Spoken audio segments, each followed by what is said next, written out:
সাংবাদিক সম্মেলনে আজকের সাংবাদিক সম্মেলন অন্যান্য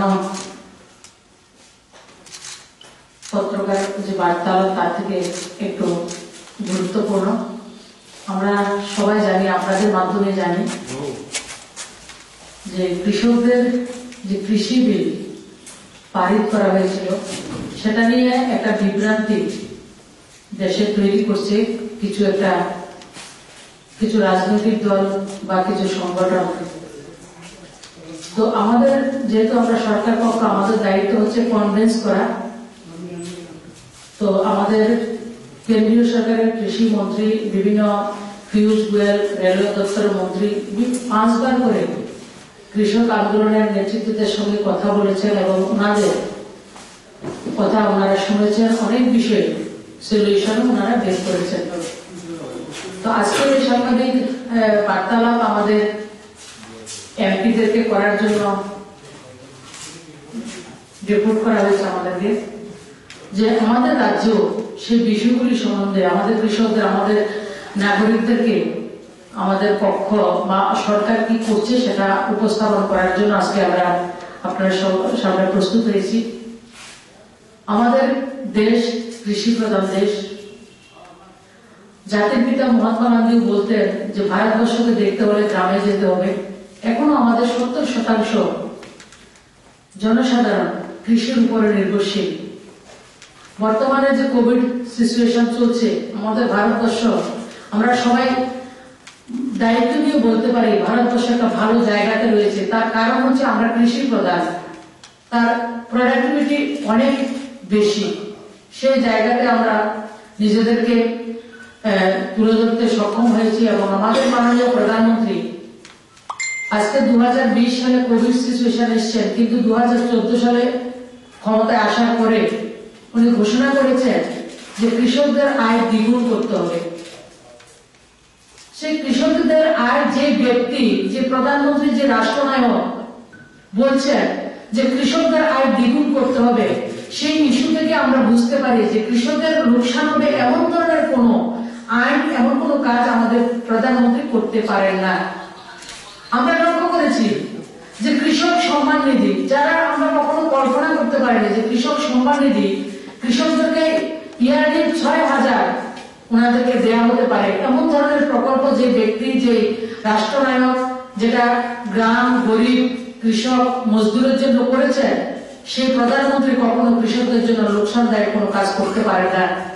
যে প্রধানমন্ত্রী কৃষকদের জন্য, আমাদের স্বাস্থ্যের জন্য, সাধারণ নাগরিকদের জন্য হেলথ কার্ড হয়, আয়ুষ্মান ভারত কার্ড হয়, সেই জায়গায় উনি কৃষকদের যে জমি, সে জমির সয়েল হেলথ কার্ড, যে মাটির যে হেলথ কার্ড, সেটা স্বাস্থ্য পরীক্ষা করে, মাটির স্বাস্থ্য পরীক্ষা করে, কোন মাটিতে কি ধরনের উৎপাদন হবে সেই উৎপাদনের জন্য উনি ব্যবস্থা করেছেন। তো আমরা বিশ্বাসের সঙ্গে বলতে পারি সেই প্রধানমন্ত্রী ভারতবর্ষের কৃষকের জন্য কোন ধরনের খারাপ লোকসানের চিন্তা উনি করতে পারেন না। আমরা দায়িত্ব নিয়ে বলছি যে স্বাধীনতার 70 বছর পরে ভারতবর্ষের কৃষকদেরকে আমরা স্বাধীনতা দিয়েছি। কিসের কাছ থেকে? যারা মিডলম্যান, যারা দালাল, যাদেরকে হিন্দিতে বলে বিচুলিয়া, 70 বছর পরে ভারতবর্ষের কৃষকদেরকে আমরা স্বাধীনতা দিতে পেরেছি। এই যে সংশোধন যে বিল, সেটার মধ্যে সেটা রয়েছে। আজকে ভারতবর্ষের মাননীয় প্রধানমন্ত্রী আরো একটা কথা বলেছেন, এক দেশ এক বাজার। সেই কৃষকদের জন্য সেই লক্ষ্যে আমাদের সরকার এবং মাননীয় প্রধানমন্ত্রীর মার্গদর্শনে আমাদের কৃষি দপ্তর বলুন, খাদ্য দপ্তর বলুন, সেইভাবে কাজ করছেন। আজকে আমরা রাজ্যের মানুষ যারা রয়েছে, আমাদের রাজ্যে 40 বছরের কংগ্রেস এবং সিপিএম এর শাসনের পরে ভারতীয় জনতা পার্টির মাননীয় বিপ্লব কুমার দেবের নেতৃত্বে সরকার এসছে। আমরা যদি এই 3 বছরের খণ্ডকালকে বাদ দিয়ে 40 বছরের আমরা অভিজ্ঞতা বলছি, যে আমিও কৃষক পরিবারের, আমাদের তো ধান বিক্রি করতে কষ্ট হতো। একসঙ্গে 100 মণ ধান, 50 কুইন্টাল, 60 কুইন্টাল, 100 কুইন্টাল ধান বিক্রি করতে আমাদের জন্য বাজার ছিল না।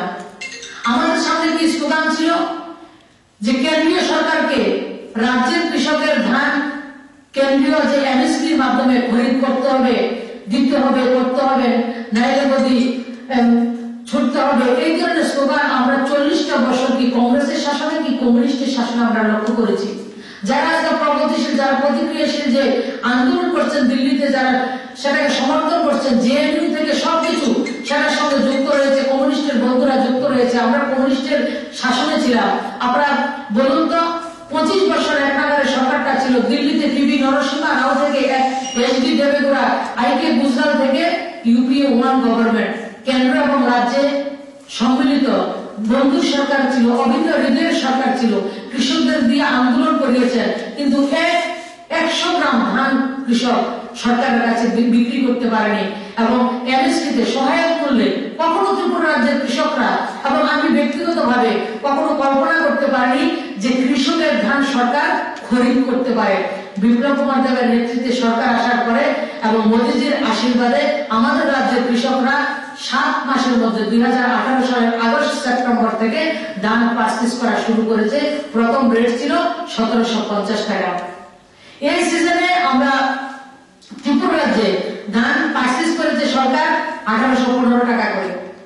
এবং এই যে সিজন, এই বছরের 2020-21 যে সেশন ডিসেম্বর জানুয়ারিতে যে ধানটা পারচেজ করবে সেটা 1815 টাকা থেকে অনেক বেশি হবে। আমরা যদি গত 2018 থেকে আমরা চিন্তা করি, 1750 টাকা থেকে শুরু করে 1815 টাকা, 1815 টাকা থেকে 1868 টাকা হওয়ার কথা রয়েছে, কেন্দ্রীয় সরকার সেটা বলেছে।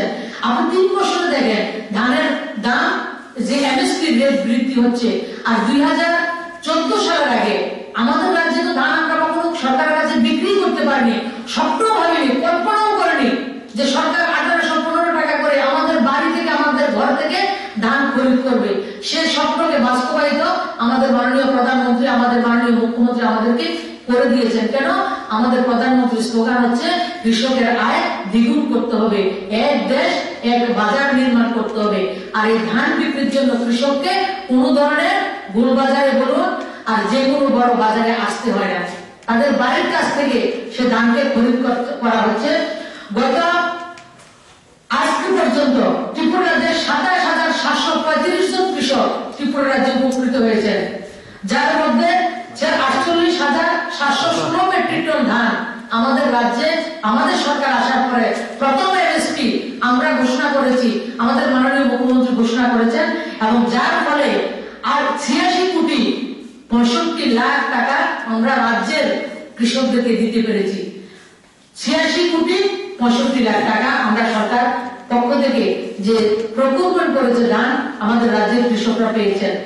পিএম কিষাণ যেটা 2019-এ আমরা শুরু করেছি, আপনারা জানলে খুশি হবেন, ত্রিপুরা রাজ্যে এখন পর্যন্ত 229 কোটি টাকা পিএম কিষাণে রাজ্যের, আমাদের রাজ্যের ছোট রাজ্যের মতো, ত্রিপুরা রাজ্যের মতো ছোট রাজ্যের 229 কোটি টাকা বিশাল অ্যামাউন্ট আমাদের কৃষকরা 6,000 টাকা ইয়ারলি করে এখন পর্যন্ত 229 কোটি টাকা পেয়েছেন, যার মধ্যে 2,22,000 কৃষক উপকৃত হয়েছেন 6,000 টাকা করে পেয়ে।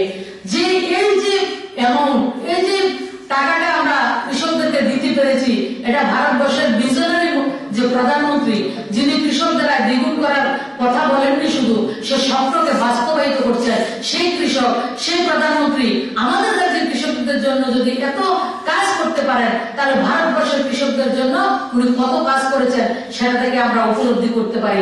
আজকে যারা আন্দোলন করছেন বেশিরভাগই তারা কৃষকদেরকে বিভ্রান্ত করছেন, তাদের নিজের রাজনৈতিক এজেন্ডাকে সম্পূর্ণ করার জন্য সেই কাজগুলি ওনারা করছেন। আপনারা লক্ষ্য করেছেন কৃষক আন্দোলন থেকে স্লোগান উঠেছে, কবর মোদি তেরা কবর খুদেঙ্গে, এসে এমন স্লোগান কারা দিতে পারে? আমরা জানি জেএনইউ থেকে এসব স্লোগান উঠে। আজকে বিভিন্ন ধরনের পোস্টার আপনাদের মাধ্যমে আমরা জানি, তবে কৃষকদেরকে বিভ্রান্তি করা হচ্ছে। মোদিজি একটা ভালো কাজ করেছে যে বিগত দিনে যখন আমরা কোনো বেশি পরিমাণে শাক সবজি হোক, মাছ হোক, ধান হোক, গম হোক, সেইগুলি বিক্রি করতে গেলে কোন রেজিস্টার মার্কেট সমিতি থাকে, আড়তদারি যেটাকে বলে, আড়তদারের কাছে সেটাকে বিক্রি করতে হয়। আড়তদাররা নিজেদের মর্জি মতো সেই দামটাকে স্থির করেন। আজকে মোদিজি ভারতবর্ষের কৃষকদেরকে এই আড়তদার, এই ধরনের ব্যবসায়ী সমিতি থেকে মুক্ত করে দিয়েছেন। যা কৃষক আজকে উত্তরপ্রদেশের কৃষক যদি মনে করে আমি উত্তরপ্রদেশের থেকে হরিয়ানাতে গেলে ধানের দাম, গমের দাম, শস্য বলুন, ডাল বলুন এবং কুশিয়ার বলুন, প্রত্যেকটা জিনিসের দাম যদি হরিয়ানাতে বিক্রি করলে লাভ হবে, পশ্চিমবাংলা যদি বিক্রি করি তাহলে আমার লাভ হবে। প্রত্যেকটা কৃষক আজকে ভারতবর্ষের যে কোনো জায়গাতে তাদের উৎপাদিত পণ্যকে তারা বিক্রি করতে পারবে, সেই ব্যবস্থা মোদীজি করে দিয়েছেন, যেটা বিগত 70 বছর পর্যন্ত কৃষকের ডিমান্ড ছিল। সেই জায়গা হচ্ছে সমস্যা, কারণ ওই মার্কেটগুলিতে ভারত সরকার থেকেও টাকা দেওয়া হতো। আজকে কৃষকের নিজেদের পণ্য নিজেরা বিক্রি করতে পারছেন। তাছাড়া যদি কোনো কৃষক আত্মহত্যা করছে বিদর্ভে, অন্ধ্রপ্রদেশে, কিসের জন্য? তারা নিজেদের উৎপাদিত পণ্য বিক্রি করতে পারে না, অথবা ইলেকট্রিফিকেশনের পয়সা দিতে পারছে না, জল সেচের পয়সা দিতে পারছে না। সেই জায়গায় যদি কোনো ব্যবসায়ী যে বলে আপনার জমি রয়েছে, আপনার জমি থাকবে, জমির পরিমাণে আপনাকে আমরা ধান হোক, শাকসবজি হোক, ফসল আমরা উৎপাদন করব এবং আপনাদের সঙ্গে 50-50 আমরা সেটাকে ডিভাইড করে আপনাকে বেনিফিট দেব, সেই ব্যবস্থা মোদীজি করে দিয়েছেন। কিন্তু